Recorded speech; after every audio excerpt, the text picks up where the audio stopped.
The principles of relationship in the RCAP report emphasized coexistence, equality, and reciprocity. The obligation recognized in many Aboriginal cultures to give something back when you receive a gift.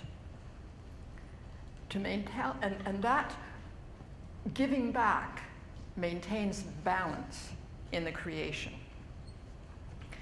Elders, especially in First Nations, throughout the consultations of the Royal Commission, affirmed that principled relationships did exist at certain times and places, and they were encoded in treaties. Treaties, in the view of elders, are more than political and economic agreements about land. They are covenants of relationship made enduring by the opening of sacred bundles, the smoking of the pipe, and the weaving of wampum belts. The response of the Government of Canada to the RCAP report was predominantly dismissive. 14 months after its presentation in January 1998, Jane Stewart, then Minister of Indian and Northern Affairs, made a statement of reconciliation that appeared to acknowledge historic wrongs and promise a new relationship.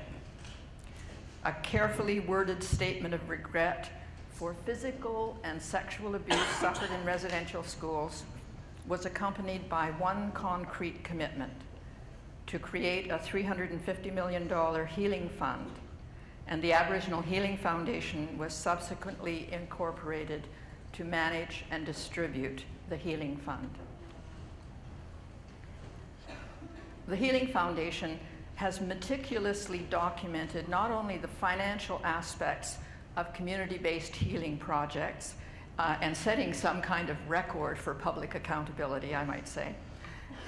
It also analyzed and reported what we were learning about the nature, the process, and the outcomes of recovery from intergenerational trauma. The publications of the Aboriginal Healing Foundation are available online in hard copy and without charge, and I commend them to you. And I will ask Victoria Freeman to respond to any email you send to her asking for the sites to pick up those publications and others that I mentioned.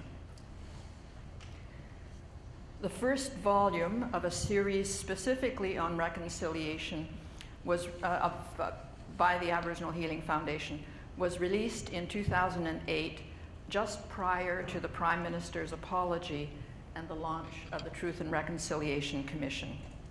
A third volume of articles is in preparation for release this spring as the Healing Foundation proceeds to wind down the last of its community projects and close its doors. And I say that with a note of sadness. So, 1991, 2010, I've been working on reconciliation for close to 20 years. And before that, when I think about it. So what have I learned that might respond to the questions, all those questions posed for this symposium? First, there's a problem of language. Reconciliation is a concept that comes to the fore in government parlance at times of conflict with the purpose of buying peace. How do we avoid the eruption of violence such as occurred at Oka or Caledonia? How can we deflect the expense and embarrassment of residential school class action lawsuits? First Nations, Inuit, and Métis peoples understand that a more balanced, respectful relationship with non-Aboriginal society is needed. You know, as the Delgamuukw decision said, let's face it, we're all here to stay. But Aboriginal people are skeptical about speech events that promise reconciliation and don't seem to change reality.